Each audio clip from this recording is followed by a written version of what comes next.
नमस्कार विद्यार्थी मित्रांनो, शौर्य करिअर अकॅडमी या आमच्या ऑनलाईन प्लॅटफॉर्मवरून मी असिस्टंट प्रोफेसर रमेश घोरपडे तुम्हा सर्वांचं स्वागत करतो। आजच्या या भागामध्ये आपण महत्त्वपूर्ण कंटेंट पासून सुरुवात करणार आहोत, जो भाग महाराष्ट्रातीलच नाही तर जगामधले प्रख्यात असे साहित्यिक, शाहीर, ज्यांना आपण शाहीर म्हणण्यापेक्षा लोकशाहीर या नावाने नेहमी ओळखतो, असे डॉक्टर अण्णाभाऊ साठे यांचा आजचा जन्म आणि हा जन्म मराठी भाषेसाठी खूप मौल्यवान असा दिवस ठरला। कारण मराठी भाषेमध्ये अमूल्य असा बदल करण्याचं जे काय महान असं काम आहे या थोर साहित्यिकाचं आहे, ज्यांचं मूळ नाव तुकाराम भाऊराव साठे आहे। मित्रांनो, त्यांचा जन्म हा 1 ऑगस्ट या तारखेला झाला। 1 ऑगस्ट 1920 या तारखेला यांचा जन्म झाला। आणि मला तुम्ही सांगायचं की 1 ऑगस्ट 1920 या तारखेला भारतातील कोणता राजकीय नेता किंवा भारतातील कोणत्या राजकीय नेत्याचं निधन झालेलं आहे ते या तारखेचं मला तुम्ही सांगणार आहात, कमेंट करून सांगा। त्यानंतर बघा, अण्णाभाऊ साठे यांचं जन्मस्थान, जन्म कुठे झाला तर वाटेगावला झाला होता। वाळवा तालुका आहे वाटेगाव आणि सांगली जिल्हा आहे। मित्रांनो, कोणता जिल्हा आहे? सांगली हा जिल्हा आहे। सांगली जिल्ह्यामध्ये यांचा जन्म झालेला। वाटेगावला त्यांचं आजही घर आहे आणि ते जे घर आहे आता राष्ट्रीय स्मारक म्हणून जाहीर करण्यात आलेला आहे।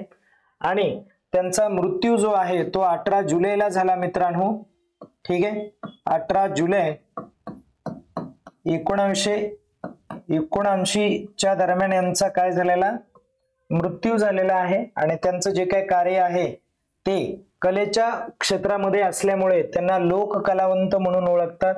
समाजामध्ये परिवर्तन केल्यामुळे समाज सुधारक, मराठीमध्ये मोठ्या प्रमाणावरती लिखाण केल्यामुळे त्यांना लेखक आणि खूप दर्जेदार आणि वास्तवाला अनुसरून अशा कविता केल्यामुळे त्यांना कवी म्हटलं गेलं।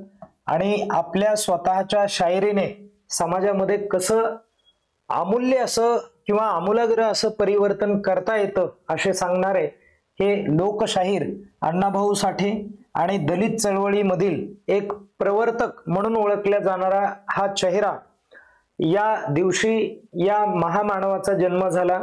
आणि ज्या महामानवाने तर समाजामध्ये समाजभिमुख असे बदल करायला सुरुवात केली, दलितांच्या हक्कासाठी लढले, महिलांच्या हक्कासाठी लढले। आणि ज्या दिवशी भारत देश स्वतंत्र झाला त्या दिवशी हे म्हटले, एक मोर्चा काढला की भारताला राजकीय स्वातंत्र्य मिळालेलं आहे परंतु सामाजिक स्वातंत्र्य मिळालेलं नाही आहे। आणि म्हणून त्यांनी घोषणा केली की देश की आजादी झूठी है, देश की जनता भूकी है, अशा पद्धतीचा नारा देणारे अण्णाभाऊ साठे यांनी कादंबरी विश्वामध्ये खूप मोठा बदल केलेला आहे।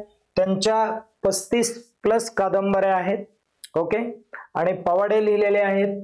त्यानंतर परत एक छक्कड लिहिलेले आहे, असंख्य नाटकं लिहिलेले आहेत, कथा लिहिलेल्या आहेत, कविता लिहिलेल्या आहेत। वेगवेगळ्या क्षेत्रामध्ये त्यांचं काम आहे। एक प्रवास वर्णन आहे, ज्या प्रवास वर्णनाला आपण माझा रशियाचा प्रवास या नावाने ओळखतो। परीक्षेमध्ये त्यावरती प्रश्न येईल।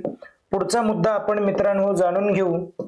नंतरच्या प्रश्नामध्ये आपल्याला काय बघायचंय बघा, तर ज्ञान भारतम मिशन ची घोषणा मन की बातच्या 124व्या भागात घोषणा कोणी केली होती ते तुम्हाला सांगायचं आहे। तर ते आपल्या भारताचे पंतप्रधान आदरणीय नरेंद्र मोदी यांनी केलेले आहे। आणि या प्रश्नाचं स्पष्टीकरण बघा मित्रांनो, कार्यक्रम कोणता, मन की बात, भाग कोणता, त्याचा एपिसोड, तर तो आहे 124। आणि तारीख कोणती होती मित्रांनो, 27 जुलै 2025। आणि ज्ञान भारतम मिशन या मिशनचं लक्ष्य काय आहे, तर लक्ष्य बघा मित्रांनो काय आहे, प्राचीन पांडुलिपी जी आहे, जी दक्षिण भारतामध्ये मोठ्या प्रमाणात प्रचलित असलेली ही लिपी, या लिपीचं काय करायचं आहे तर डिजिटलायझेशन करायचं आहे। आणि त्यानंतरचा प्रश्न बघा, 2025 मध्ये तुर्कीने तयार केलेल्या देशातील सर्वात शक्तिशाली म्हणायलाय परंतु गैरपरमाणु हवाई बॉम्बचे नाव काय, तर त्या बॉम्बचं नाव आहे मित्रांनो गजाप. काय नाव आहे? गजाप आहे. आणि पुढचा मुद्दा आता आपण व्यवस्थित बघूयात. गजाप हा जो बॉम्ब आहे हे तुर्कीचे सर्वाधिक शक्तिशाली गैर परमाणु एअरलिफ्ट बॉम्ब आहे. हे एवढं लक्षात ठेवायचं आहे आणि ज्याचं वजन हे 970 आहे मित्रांनो. त्यानंतर जर तुम्ही पाऊंड मध्ये जर विचार केला तर 2000 पाऊंड इतकं वजन आहे. आणि IDEF 2025 आयोजित करण्यात आलेल्या, काय आयोजित करण्यात आलं होतं तर चॅलेंजेस डिफेन्स फेअर इस्तंबूल या ठिकाणी. तर त्या ठिकाणी या बॉम्बचं सार्वजनिकरण करण्यात आलेलं आहे. ओके, जे कोणत्या तारखेला 26-27 जुलै या ही तारीख विचारात घ्यावी लागणार आहे. पुढचा प्रश्न बघा. 2025 मध्ये जगातील सर्वात जास्त काळ सतत भरतनाट्यम नृत्य करून जागतिक विक्रम कोणत्या नृत्यांगने ठेवलाय किंवा विक्रम केलेला आहे, तर त्या महिलेचं नाव आहे रमोना. विद्यार्थिनी ती रमोना एवेट पेरेरा अशा पद्धतीने आहे. स्पष्टीकरण बघा. रमोना एवेट पेरेरा ही कर्नाटक या राज्यामधील मंगरुळ जे ठिकाण आहे तर मंगरुळ येथील ती विद्यार्थिनी आहे. आणि जी ST लॉयसेस डीम्ड टू बी युनिव्हर्सिटी या युनिव्हर्सिटीमध्ये तिने शिक्षण घेतलेलं आहे. आणि 21 जुलै 2025 28 जुलै 2025 या दरम्यान 170 तास भरतनाट्यम करून तिने जगामध्ये एक रेकॉर्ड बनवलेला आहे. आणि आता समजून घ्या पुढचा मुद्दा काय आहे, तर कोणत्या बुक मध्ये नाव नोंद केलंय बघा. Golden book of world record या बुक मध्ये तिचं नाव नोंद झालेलं आहे. आणि तिच्या या नृत्य प्रवासामध्ये प्रत्येक 3 तासानंतर, किती तासानंतर? प्रत्येक 3 तासानंतर. नृत्य किती तास केलं तिने? 170 तास. आणि प्रत्येक 3 तासानंतर 15 मिनिटाचा जो काय ब्रेक आहे तिला ती घेऊ शकते असं म्हणण्यात आलेलं होतं. आणि तिने या विक्रमाद्वारे आधीचा 170 तासाचा जो काय विक्रम आहे तो विक्रम तिने मोडला आणि नवा कीर्तिमान प्रस्थापित हा विक्रम तिने केलेला आहे.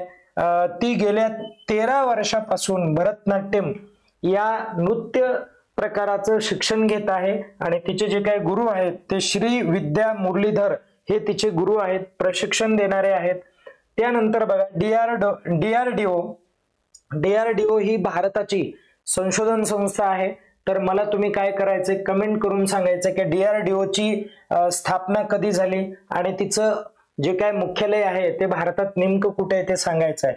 तर DRDO ने 2025 मध्ये प्रलय क्षेपणास्त्राची यशस्वी चाचणी केली. तर ती नेमकी कुठे केली ते सांगायचं मित्रांनो.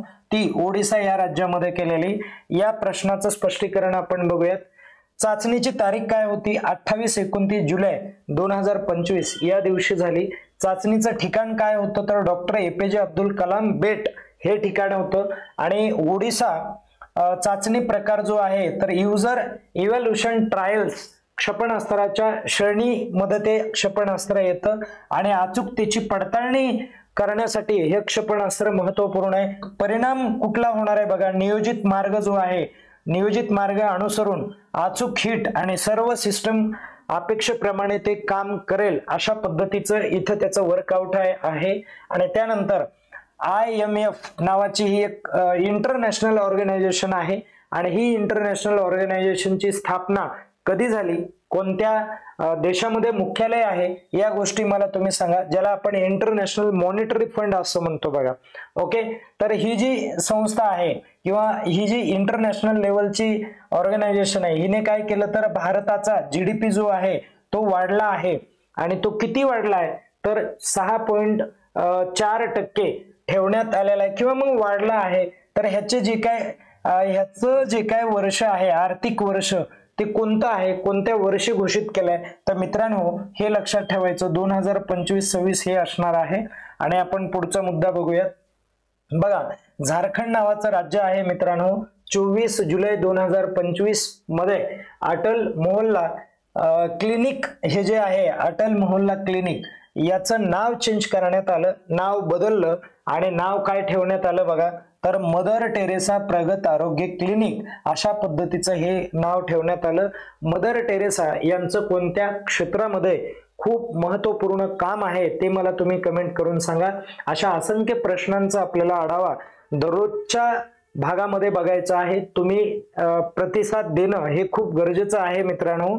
आणि आपल्या चॅनलला सबस्क्राईब करा, कमेंट करा, बेल आयकॉनला क्लिक करा, जेणेकरून आमचे जेव्हा जेव्हा व्हिडिओ नवीन येतील त्यांचं नोटिफिकेशन तुम्हाला मिळेल आणि तुम्ही हे जे व्हिडिओ आहेत जास्तीत जास्त लोकांपर्यंत पोहोचविण्याचा प्रयत्न करा, शेअर करा आणि स्वतःची काळजी घ्या आणि अभ्यास पण करत राहा. धन्यवाद.